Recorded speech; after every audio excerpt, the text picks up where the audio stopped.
Olá, meu nome é Bruna Quadros, eu sou auditora fiscal do trabalho.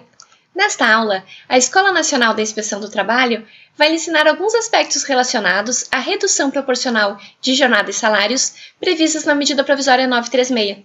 Você verá quais são os tipos de acordo que podem ser firmados para acordar essa redução, os percentuais de redução admitidos para o acordo individual.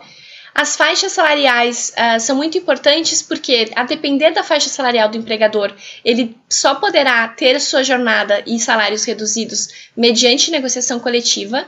E também veremos quais são as vedações de acordo, com quem o empregador não pode firmar acordo de redução proporcional de jornadas e salários. Vamos lá? O acordo à redução de jornadas, via de regra, ela pode ser feita mediante acordo escrito individual. Veja que aqui no slide a gente marcou um asterisco em individual, porque eventualmente é necessário, é requerido, é obrigatório que a redução se dê pela via coletiva. Então, em algumas circunstâncias, somente a negociação coletiva poderá propor a redução proporcional de jornadas e salários. É o que nós veremos adiante, não fique ansioso. Bem, os percentuais fixados para acordo individual, admitidos para acordo individual, são 3. Redução de 25%, 50% e 70%. Isso significa que o empregado e o empregador individualmente, para os dois par a par, eles não podem fazer acordo para redução em percentuais diferentes desses que estão na tela. É importante a gente sinalizar que para acordo de 25%, qualquer tipo de trabalhador, não importa a sua faixa de renda, pode firmar diretamente com o empregador. Então, quando a gente tem reduções de 25%, qualquer trabalhador, em qualquer faixa salarial, tem a capacidade jurídica para firmar esse acordo de redução. Os sindicatos, por sua vez, eles não possuem restrições quanto aos percentuais. Eles podem ou não observar esses 3 percentuais que nós vemos na tela. A única diferença, isso será visto em outra aula, a única diferença é que quando o sindicato faz acordos em faixas intermediárias, o valor do benefício emergencial ele vai mudar. Mas, via de regra, então, a gente pode estabelecer que os sindicatos, via negociação coletiva, acordos e convenções, não tem nenhum tipo de restrição para negociação de percentuais de redução. Aqui no artigo 12, eu vou ler com vocês, o artigo 12 estabelece as faixas salariais para as quais o acordo deve ser individual ou coletivo, Pode-se fazer tanto um quanto o outro.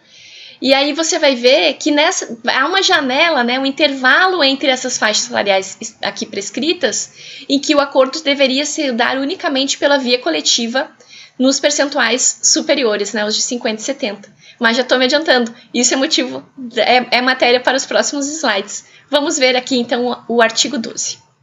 O artigo 12 fala que as medidas de que trata o artigo 3º são implementadas por meio de acordo individual ou de negociação coletiva. No artigo 3º, a gente vê a instituição do benefício e as duas formas de alteração salarial, que é a redução e a suspensão de contratos. Aqui a gente está tratando da redução.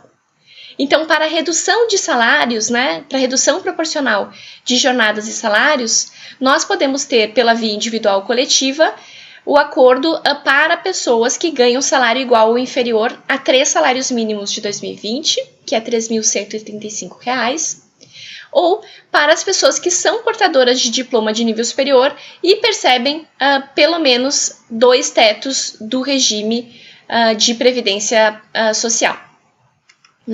Quando o trabalhador não está nessa faixa, então ele não está nem abaixo de 3 salários mínimos, nem acima de 2 tetos do regime de previdência, ele só pode ter o seu contrato, a sua jornada reduzida, consequentemente seus salários reduzidos, com intervenção sindical, exceto na faixa dos 25%, como nós já insistimos antes. Então aqui, precisa marcar salário igual ou inferior a 3.135, ou diploma de nível superior mais 2 tetos do regime de previdência.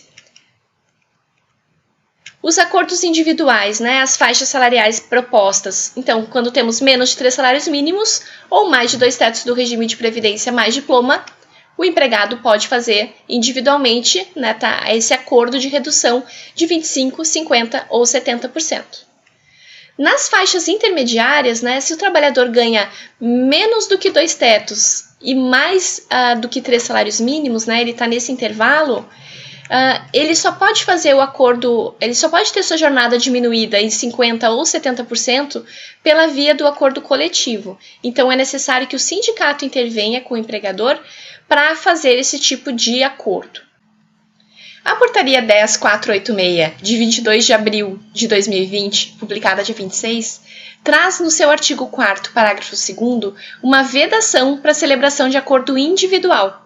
Vamos ler?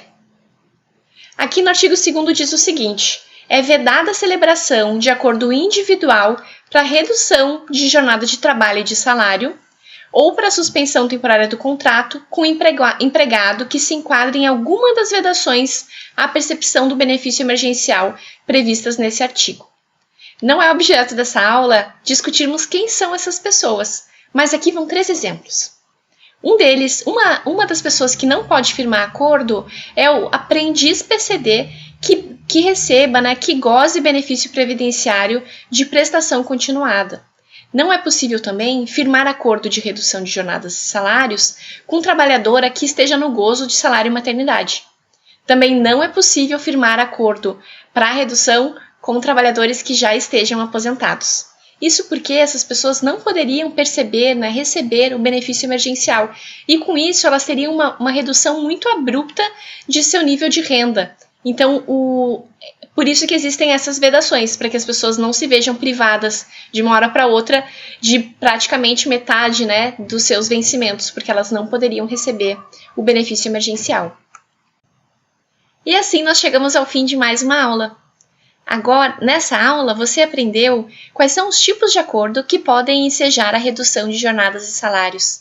Viu também quais são os percentuais de redução admitidos, 25%, 50% e 70%, para acordos individuais.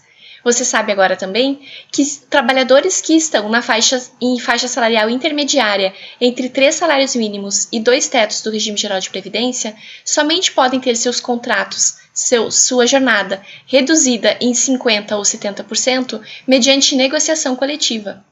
Vimos também que com alguns trabalhadores o empregador não pode firmar acordo, que são os trabalhadores para quais a vedação de percepção, né, de recebimento do benefício emergencial. Esses trabalhadores, um dos exemplos, é o trabalhador aposentado. O aposentado não pode receber o benefício, logo, o empregador não pode firmar acordo individual com trabalhadores que já são aposentados ou com aprendiz PCD que perceba benefício de prestação continuada ou também com a mulher que esteja na percepção de benefício, salário e maternidade. Muito obrigada por ficar conosco em mais essa aula. Fique ligado na nossa playlist com mais material e mais novidades sobre as 2 medidas provisórias, a 927 e a 936.